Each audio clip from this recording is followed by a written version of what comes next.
नमस्कार, बहुत स्वागत है आप सभी का। आप देख रहे हैं एबीपी रिपोर्ट। मैं हूं आपके साथ दीपा बाफिला।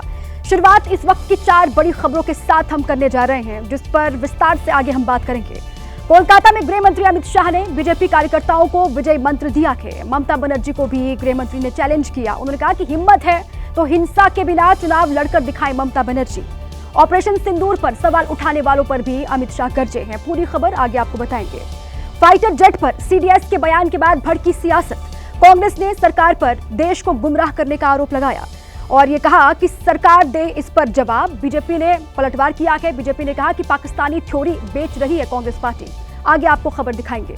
लालू यादव के बेटे तेज प्रताप ने सोशल मीडिया पर फिर किया जयचंद का जिक्र। छोटे भाई तेजस्वी को भी अर्जुन उन्होंने बताया है और कहा कि अलग करने वाले सफल नहीं होंगे। साजिश बेनकाब बहुत जल्द करूंगा, इस बात का जिक्र किया तेज प्रताप ने। पूर्वोत्तर के राज्यों में बारिश और भूस्खलन से भारी तबाही मची है। असम से लेकर मणिपुर, सिक्किम, अरुणाचल में कई जगहों पर पानी भर गया। अब तक 32 लोगों की मौत हुई है।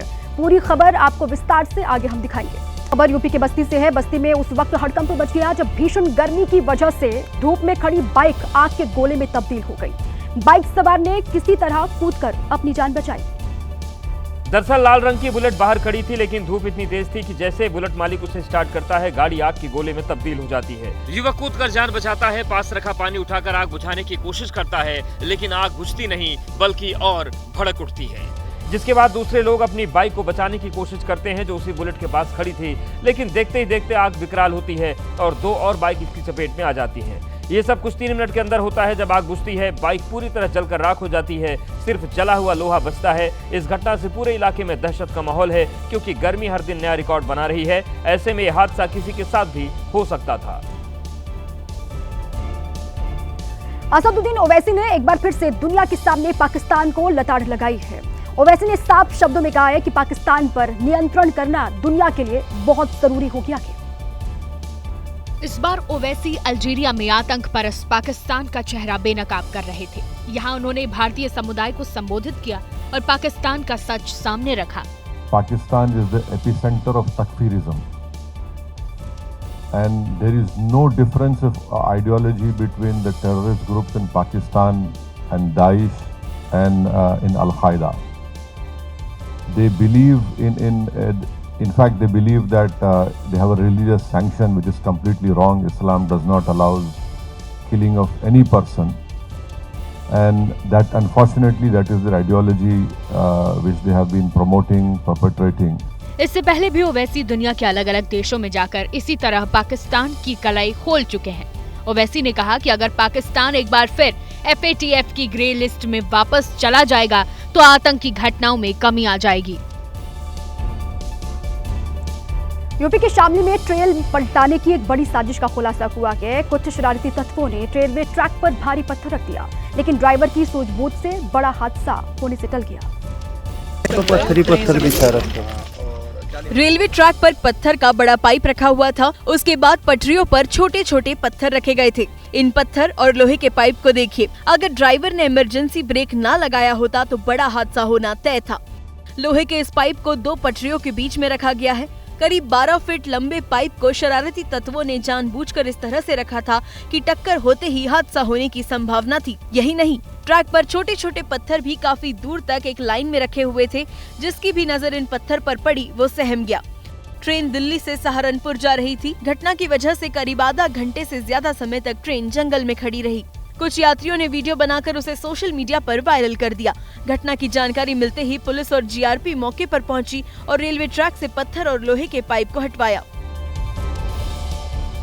जोरदार बारिश ने पूर्वोत्तर राज्य असम में मुसीबतों का पहाड़ तोड़ दिया है। राज्य के शहर शहर में इस वक्त बाढ़ जैसे हालात बने हैं। असम से जैसी तस्वीरें सामने आ रही हैं वो बेहद डरावनी है। लोग अपने घर, सामान सब कुछ छोड़कर सुरक्षित जगहों पर जाने को मजबूर हैं। तस्वीरें देखकर ऐसा लग रहा है मानो बूंदों की खतरनाक साजिश वहां पर शुरू हो गई है। लखीमपुर में बस्तियों से गुजरते पानी की चपेट में जो कुछ भी आया बहता चला गया। पानी की तेज धारा ने दर्जनों घरों को डुबा दिया। बाहर निकलने के सारे रास्ते बंद पड़े।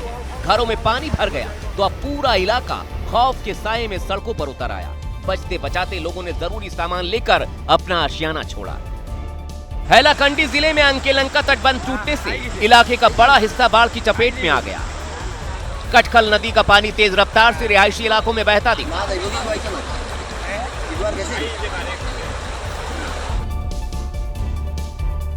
असम के अलग अलग इलाकों में बाढ़ और बारिश की वजह से स्थिति बेहद खराब हो गई है।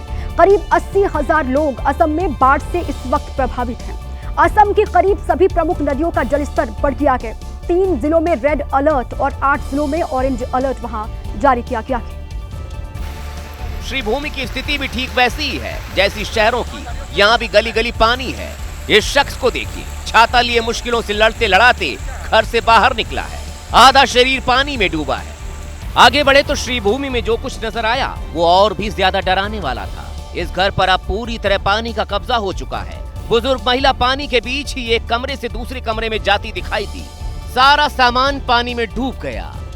जिंदगी भर की कमाई पानी में पानी पानी हो गई। ब्रह्मपुत्र नदी भी उफान पर है और इस वजह से डिब्रूगढ़ के निचले इलाके पानी में डूब गए। घरों में पानी भर गया। लोगों को एक जगह से दूसरी जगह लाने के लिए नाव का सहारा लेना पड़ा।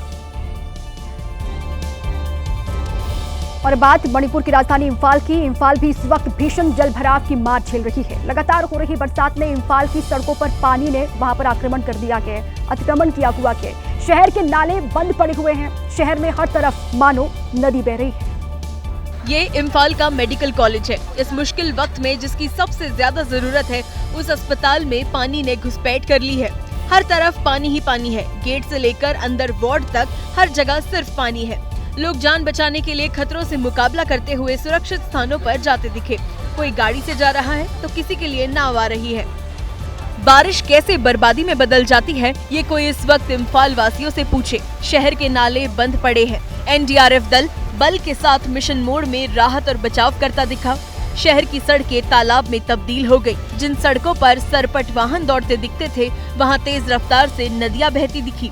इस पानी के तेज बहाव के बीच जो कुछ भी आया सब कुछ बह गया। टूटे रास्तों को साफ करती मशीनें जगह जगह दिखाई दे रही हैं। तेज रफ्तार से आ रहे पानी के बीच रेस्क्यू करना भी टीमों के लिए बड़ा चैलेंज बन गया है। हालात कब तक ऐसे ही बने रहेंगे, इसको लेकर लोग परेशान हैं। इंफाल में हो रही बारिश ने अब विकराल रूप धारण कर लिया है। लोग बुरी तरह पानी के बीचों बीच वहां पर फंस गए हैं। घरों में पानी भर गया है। लोगों को बचाने के लिए एनडीआरएफ, एसडीआरएफ के साथ साथ अब सेना ने भी वहां पर मोर्चा संभाल लिया है। सेना की टीम लोगों को उनके घरों से रेस्क्यू करके सुरक्षित जगहों पर लगातार ले जा रही है। नाव के जरिए सेना ने इंफाल के कई इलाकों में रेस्क्यू ऑपरेशन चलाया। सुरक्षित स्थान पर लोगों के खाने पीने की व्यवस्था भी वहां पर की गई है। ये उसी की तस्वीरें इस वक्त आप देख रहे हैं।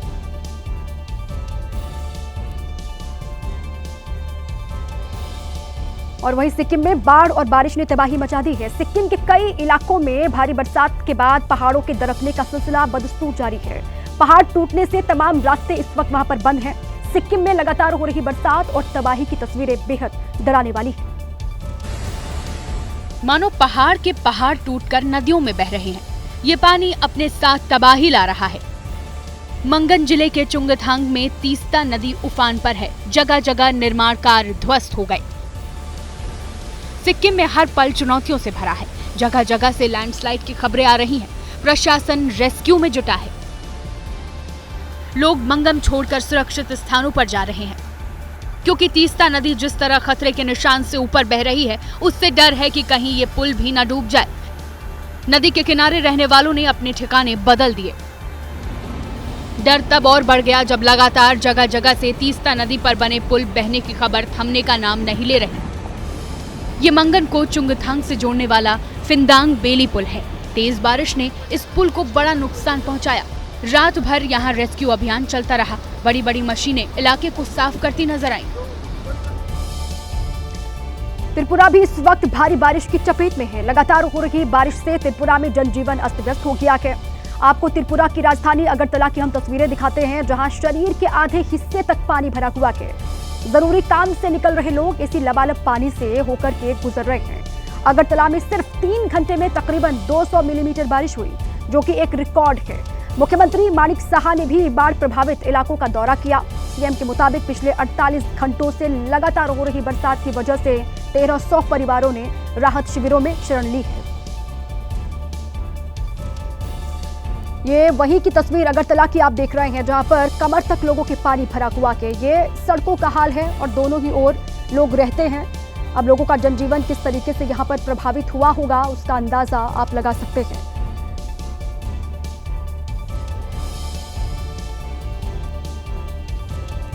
पूर्वोत्तर में बारिश से हालात बदतर हैं। केंद्रीय गृह मंत्री अमित शाह ने पूर्वोत्तर के 4 राज्यों असम, अरुणाचल प्रदेश और सिक्किम के मुख्यमंत्रियों और मणिपुर के राज्यपाल से बात कर हालात के बारे में जानकारी हासिल की। उन्होंने कहा कि मोदी सरकार पूर्वोत्तर के लोगों के समर्थन में चट्टान की तरह खड़ी है और स्थिति की गंभीरता का अंदाजा आप इसी से लगा सकते हैं कि पिछले 2 दिनों में 32 लोगों की जान चली गई है। असम में 16, अरुणाचल प्रदेश में 9, मिजोरम में 4 और मेघालय में 3 लोगों की जान गई है बाढ़ और बारिश की वजह से। नॉर्थ ईस्ट में कुदरत का कहर किस तरीके से लगातार बरप रहा है, ये उसी की तस्वीर है।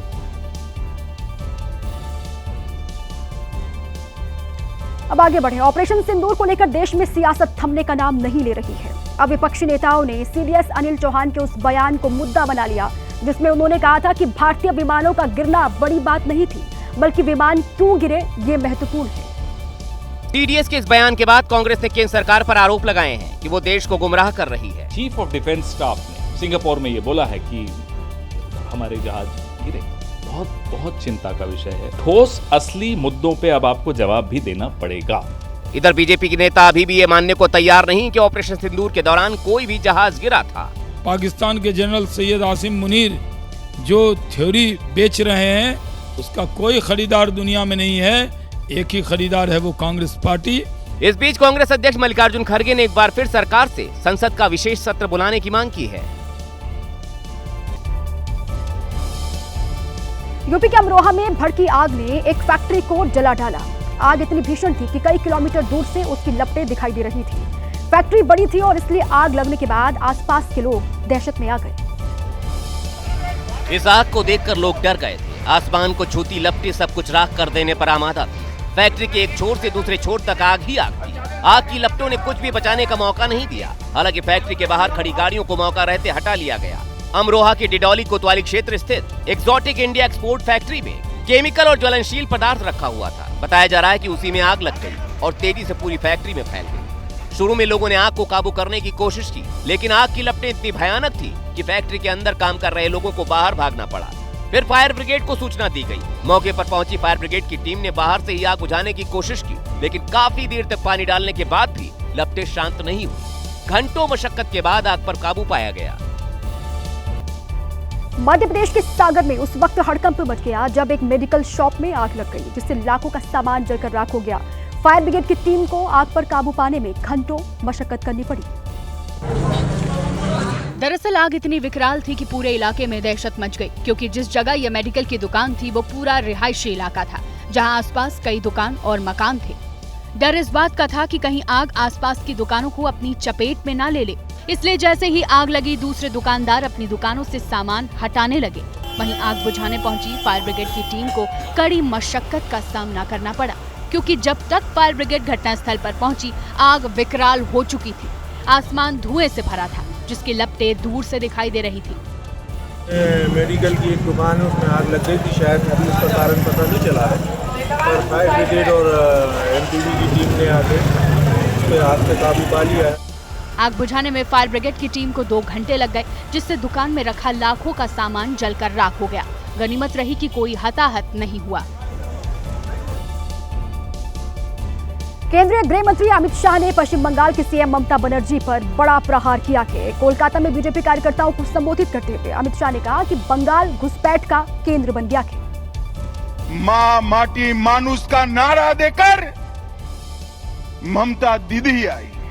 अमित शाह ने पश्चिम बंगाल में हिंदुओं पर हिंसा और पलायन का मुद्दा उठाकर ममता बनर्जी सरकार को घेरा। उन्होंने ये महान बंग भूमि को आज घुसपैठ, भ्रष्टाचार, स्त्रियों पर अत्याचार, अपराध, बम धमाके और हिंदुओं के साथ दुराचार का केंद्र बनाकर रख दिया। शाह ने हिंसा में हुई बीजेपी कार्यकर्ताओं की मौत का जिक्र करते हुए ममता पर अपराधियों को बचाने का आरोप लगाया। दीदी, कब तक बचाओगी उनको? मेरी बात सुन लो, आपका समय अब समाप्त हो गया है। 26 में भारतीय जनता पार्टी की सरकार बनने वाली। किसी को जेल क्यों भेजा जाता है? ताकि उसे सजा मिले, अपने किए पर पछतावा हो। लेकिन बीएसपी के पूर्व सांसद रिजवान जहीर को जेल में मिल रही वीआईपी सुविधाएं देख आप ये कहेंगे कि घर से तो जेल अच्छा है। डनलप का गद्दा, तकिया है, बैटरी वाला पंखा है, देसी घी से लेकर मिठाई और ब्रांडेड तेल, साबुन, शैम्पू, क्रीम, सबकी व्यवस्था है।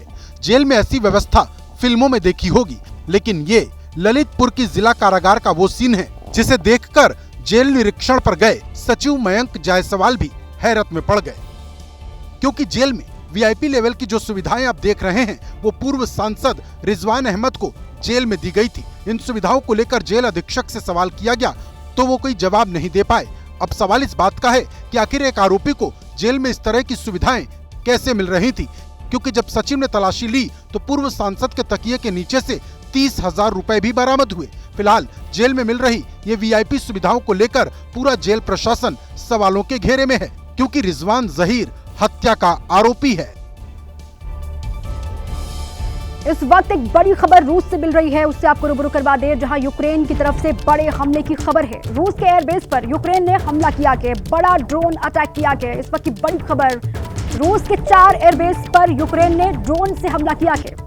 40 से ज्यादा रूसी सैन्य विमानों को निशाना बनाया गया है यूक्रेन की तरफ से, और वहां से जो तस्वीरें सामने आई हैं वो भी आपको हम दिखा रहे हैं। बड़ी खबर इस वक्त रूस से है, यूक्रेन की ओर से बड़े हमले की खबर है वहां, ये देखिए आप।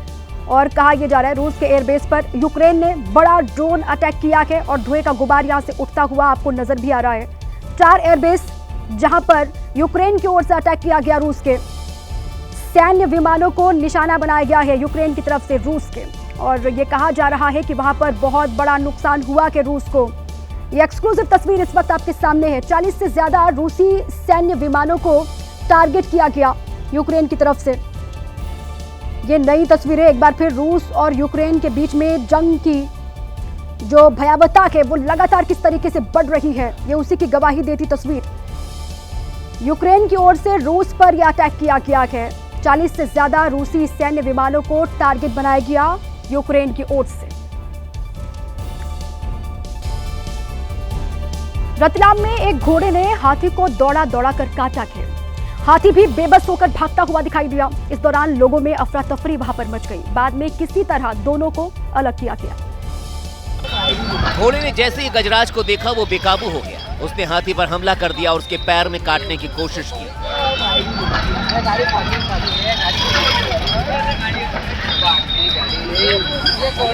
घोड़े से बचने के लिए हाथी ने दौड़ लगा दी।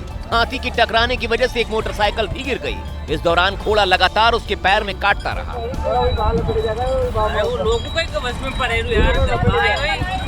घोड़ा इस कदर गुस्से में है कि वो हाथी को छोड़ने के मूड में नहीं है। हाथी पर बैठे महावत के साथ पैदल चल रहे लोगों ने घोड़े को हाथी से दूर करने की कोशिश की, लेकिन सफल नहीं हुए।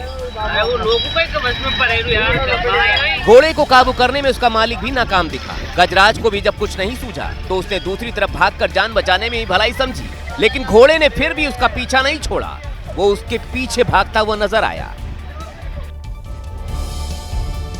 मध्य प्रदेश के कटनी में महिला थाना और जिला अस्पताल उस वक्त हाई वोल्टेज ड्रामे का केंद्र बन गया जब कटनी की सीएसपी ख्याति मिश्रा से मिलने के लिए पहुंचे। उनके पति और परिवार को पुलिस ने उठा लिया। टीवी स्क्रीन पर दिख रही तस्वीर में नजर आ रही महिला पर गौर कीजिए। आपको शरीर पर मारपीट के कई निशान नजर आएंगे। वहीं दूसरी तस्वीर जिला अस्पताल की है, जहां शैलेन शर्मा के परिवार की एक बुजुर्ग महिला का इलाज चल रहा है। वहीं कटनी की महिला थाने में एक महिला ने बताया कि पुलिस ने उनके साथ मारपीट की। फोन छीने वो औरत हमको मारी है, उसके कहने में जो ख्याति के पापा को मारे हैं वही हमको बोले हैं मारने को, तो वो महिला मारी। थाने के सीखचों के अंदर से बयान दे रही महिला के मुताबिक पुलिस ने ख्याति मिश्रा के पापा को भी नहीं बख्शा। महिला बुजुर्ग और यहाँ तक बच्चों से भी मारपीट। दादी को मारे, मेरे को भी मारे और सबको डिग्गी में मदद दी है और 3 गाड़ियाँ आई थी वहाँ। इस बीच कथित रूप से एक ऑडियो भी सामने आया है। ऑडियो में कथित रूप से एसडीओपी प्रभाष शुक्ला की आवाज बताई जा रही है, जो गाली गलौज करते सुनाई दे रहे हैं। खड़े होइए। दूसरे घर में कैसे घुस गए आप? क्या है आप? बंद करो। किसके पिता हो? ख्याति का बाप। ख्याति का बाप। ख्याति का बाप। चलो ले जाओ। अब तक इस मामले में सामने आई एक एक तस्वीर पुलिस पर सवाल उठा रही है, लेकिन इस मामले में अभी भी बहुत सी परतें खुलनी बाकी है। मध्य प्रदेश के कटनी से ही अगली खबर है। यहाँ पर महिला थाना और जिला अस्पताल में किस तरीके से हाई वोल्टेज ड्रामा हुआ है, वो तस्वीरें आपको हम दिखाने जा रहे हैं। कटनी की सीएसपी ख्याति मिश्रा से उनके पति और परिवार को पुलिस ने वहां उठा लिया है। पूरी रिपोर्ट आपको दिखाते हैं। हंगामा, शोर शराबा, झड़प और हत्या के आरोप, तू मैं और झड़प की तस्वीर जैसे कोई जंग का अखाड़ा। एक छोटे से बच्चे को मिलने नहीं दे रहा। अनुमति के साथ ही आवाज में घुसे हैं। अभी मैं मामला कायम करूँ, अरेस्ट कर रहा हूँ। करो मामला कायम करो। कर रहा हूँ। करो मामला कायम, तुम कोर्ट में जाओ। देखिए पुलिस अधिकारी से भिड़ रहे शख्स का नाम है शैलेंद्र शर्मा, जो कि मध्य प्रदेश के दमोह में तहसीलदार के पद पर है, जिन्होंने आरोप लगाया कि उनका परिवार कटनी में सीएसपी के पद पर तैनात उनकी पत्नी ख्याति मिश्रा से मिलने आया था, लेकिन एसपी अभिजीत रंजन के इशारे पर पुलिसकर्मियों ने उनको उठा लिया, मारपीट की और अब पुलिस उनको परिवार से मिलने भी नहीं दे रही। छोटे बच्चे को मिलने नहीं दे रहा, तो ये जो है हत्या कराने के उद्देश्य से कटनी पुलिस अधीक्षक ये पूरे लोगों को भेज के पुलिस की भर्ती में हत्या कराने जाता है। पुलिस कस्टडी में लिए गए शैलेंद्र शर्मा के परिजनों को मेडिकल के लिए जब अस्पताल ले जाया गया तो वहाँ भी खूब हंगामा हुआ। खास बात यह है कि सीएसपी ख्याति मिश्रा का परिवार पुलिस कस्टडी में है। उनके पति पुलिस पर गुंडई का आरोप लगा रहे हैं। बावजूद ख्याति मिश्रा ने सामने आने की जरूरत नहीं समझी, लेकिन अब एक तहरीर सामने आई है जो इस मामले की जड़ में पारिवारिक विवाद की कहानी कहती है। इस तहरीर के एक एक लफ्ज पर गौर कीजिए। ये तहरीर किसी और ने नहीं, ख्याति मिश्रा की ओर से आज ही दी गई है, जिसमें उन्होंने अपने पति शैलेंद्र शर्मा और उनके परिजनों पर प्रताड़ना के आरोप लगाए हैं। तहरीर में कहा गया है कि शैलेंद्र शर्मा का परिवार उनकी इजाजत के बिना घर में घुसा, उन्हें धमकी दी और यहाँ तक की मारपीट की। ख्याति मिश्रा ने तहरीर के जरिए शैलेंद्र शर्मा की ओर से पुलिस पर लगाए जा रहे सभी आरोपों को खारिज किया। हालांकि ख्याति मिश्रा ने सार्वजनिक रूप से कोई बयान नहीं दिया, लेकिन इस तहरीर से केस का दूसरा पक्ष जरूर सामने आ गया है। दिल्ली में बीजेपी की रेखा गुप्ता सरकार यूपी के योगी मॉडल पर आगे बढ़ते हुए दिखाई दे रही है। दरअसल आज दिल्ली में बुलडोजर की धमक सुनाई दी। राजधानी के जंगपुरा इलाके में अतिक्रमण के खिलाफ प्रशासन ने अभियान चलाया। यहाँ के मद्रासी कैंप में 370 झुग्गी बस्तियों को तोड़ दिया गया। अतिक्रमण हटाने के लिए एक साथ कई जेसीबी और पोकलैंड मशीनों को लगाया गया, जिनके प्रहार से कुछ ही वक्त में 300 से ज्यादा झुग्गी बस्ती मलबे के ढेर में तब्दील हो गई। वहीं सुरक्षा के लिहाज से मौके पर भारी संख्या में फोर्स की तैनाती भी की गई। इनमें रैपिड एक्शन फोर्स, दंगा नियंत्रण बल और दिल्ली पुलिस के जवान शामिल थे। प्रशासन के मुताबिक झुग्गी बस्तियों के हटाने के लिए हुई कार्रवाई कोर्ट के आदेश पर की गई। प्रशासन की दलील है कि झुग्गी बस्ती से बारापुला नाला अवरुद्ध हो रहा था और बारिश में जल भराव का खतरा था। प्रशासन ने झुग्गी बस्ती में बसर करने वाले तमाम परिवारों को दूसरी जगह आवास देने की बात कही है। दिल्ली के कई इलाकों में झुग्गी बस्तियों को हटाने के लिए प्रशासन ने 17 मई को ही नोटिस चस्पा कर दिए थे। वहीं यहां रहने वाले लोगों को दूसरी जगह मकान देने की तैयारी भी शुरू कर दी गई है। मद्रासी कैंप इलाके में 370 झुग्गियों को हटाया गया है। इनमें से 189 परिवारों को पुनर्वास के लिए पात्र माना गया है और सभी को पुनर्वास और पुनर्स्थापन नीति 2015 के तहत पात्र माना गया है। पात्र पाए गए परिवारों को नरेला इलाके में फ्लैट दिए जाएंगे, ये भी कहा गया। और वहीं 181 परिवार ऐसे हैं जिन्हें पुनर्वास योजना का लाभ नहीं मिलेगा। प्रशासन की कार्रवाई ने झुग्गी बस्तियों में बसर करने वाले तमाम परिवारों के सामने बड़ी मुसीबत खड़ी कर दी है। बुलडोजर एक्शन से कई ऐसे परिवार भी प्रभावित हुए हैं जो यहाँ पिछले 6 दशक से रह रहे थे, लेकिन एक झटके में उनके सिर से छत छिन गई।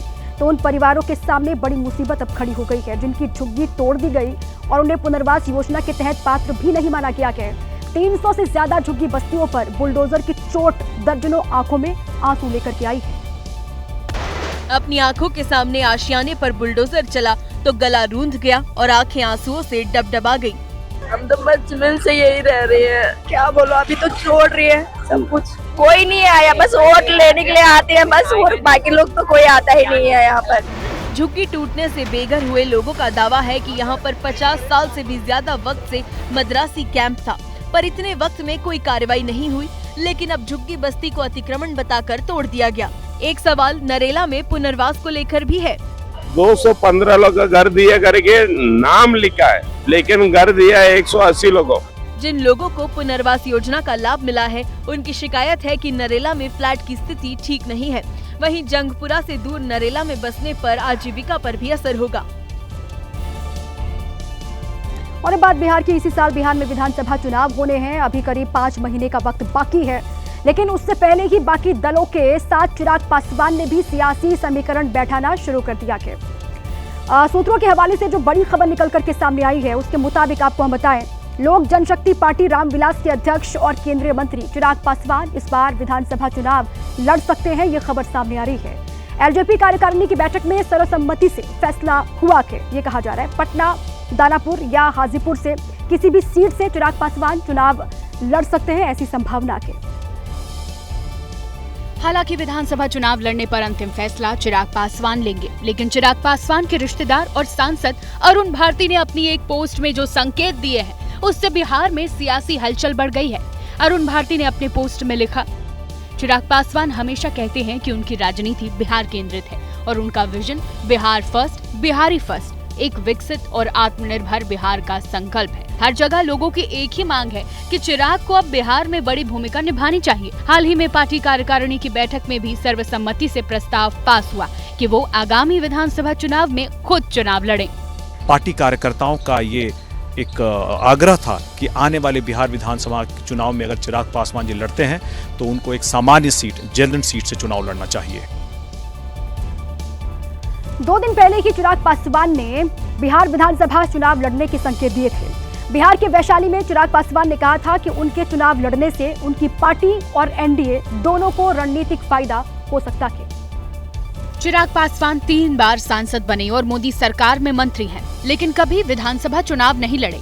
हालांकि इस बार के विधानसभा के चुनाव में उतरने के संकेत दे रहे हैं। अगर हम चाहेंगे तो हम जरूर चुनाव लड़ेंगे। पार्टी इस वक्त मंथन कर रही है, सर्वे कर रही है कि क्या मेरे चुनाव लड़ने से मेरी पार्टी, मेरे प्रत्याशियों को ज्यादा लाभ होगा, गठबंधन को ज्यादा लाभ होगा। चिराग ने ये भी कहा कि पार्टी का कोई बड़ा नेता लड़ता है तो चुनाव में लाभ होता है। वहीं आरजेडी चिराग के चुनाव लड़ने की खबरों को एनडीए में सियासी बवंडर बता रही है। अभी जैसे जैसे चुनाव सामने आएंगे, अभी और सिर्फ फुटबॉल होगा, बवंडर होगा एनडीए में। सबको पता है एनडीए की नाव डूबेगी। हालांकि जेडीयू चिराग को सीएम फेस नहीं मानती और उन्होंने स्वयं कहा कि बिहार में मुख्यमंत्री का कोई वैकेंसी नहीं है, आदरणीय नीतीश कुमार जी फिर से मुख्यमंत्री।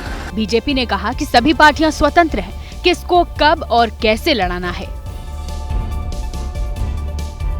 पार्टी और परिवार से बाहर किए जाने के बाद तेज प्रताप यादव ने अपनी चुप्पी तोड़ी है। उन्होंने लालू यादव और राबड़ी देवी को भगवान की तरह बताया। साथ ही उन्होंने अपने भाई तेजस्वी यादव के नाम भी संदेश जारी किया। तेज प्रताप यादव ने सुबह करीब 5:30 बजे सोशल मीडिया पर पोस्ट किया। ये पोस्ट लालू और राबड़ी के नाम था। उन्होंने लिखा, मेरे प्यारे मम्मी पापा, मेरी सारी दुनिया बस आप दोनों में ही समाई है, भगवान से बढ़कर हैं आप। उन्होंने लिखा, पापा आप नहीं होते तो ना ये पार्टी होती और ना मेरे साथ राजनीति करने वाले कुछ जयचंद जैसे लालची लोग। इसके बाद तेज प्रताप यादव ने दोपहर 1:30 बजे एक नया पोस्ट किया। ये पोस्ट छोटे भाई तेजस्वी यादव के लिए था। इस पोस्ट के साथ महाभारत की एक तस्वीर भी साझा की और लिखा, मेरे अर्जुन से मुझे अलग करने का सपना देखने वालों, तुम कभी अपनी साजिशों में सफल नहीं हो सकोगे। कृष्ण की सेना तो तुम ले सकते हो, लेकिन खुद कृष्ण को नहीं। हर साजिश को जल्द बेनकाब करूंगा, बस मेरे भाई भरोसा रखना, मैं हर परिस्थितियों में तुम्हारे साथ हूँ। मेरे भाई मम्मी पापा का ख्याल रखना, जयचंद हर जगह है, अंदर भी और बाहर भी। तेज प्रताप यादव ने जयचंद शब्द का इस्तेमाल दोनों पोस्ट में किया। सवाल यह है कि पार्टी या फिर परिवार में वो कौन है जिस पर तेज प्रताप खुलकर नहीं बोल रहे हैं। कोलकाता में भगवान जगन्नाथ की रथ यात्रा अब सुखोई फाइटर जेट के टायरों पर निकलेगी। इन टायरों पर रथ का ट्रायल भी पूरा कर लिया गया है। कोलकाता की इस्कॉन रथ यात्रा में अब पुराने बोइंग 747 टायरों को बदल दिया गया है। रथ में सुखोई फाइटर जेट टायर लगाए गए हैं।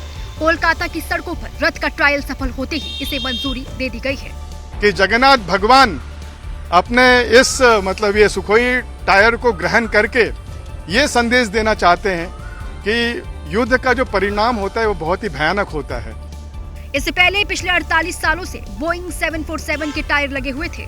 सुखोई के नए टायर रथ को चलाने में आसान बनाएंगे, इससे रथ ज्यादा सुरक्षित रहेगा।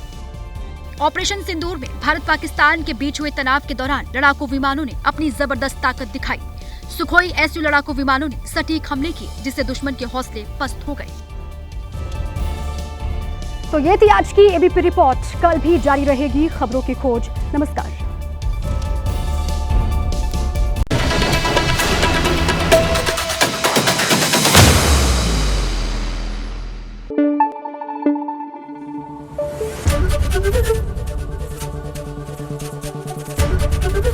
ABP न्यूज आपको रखे आगे।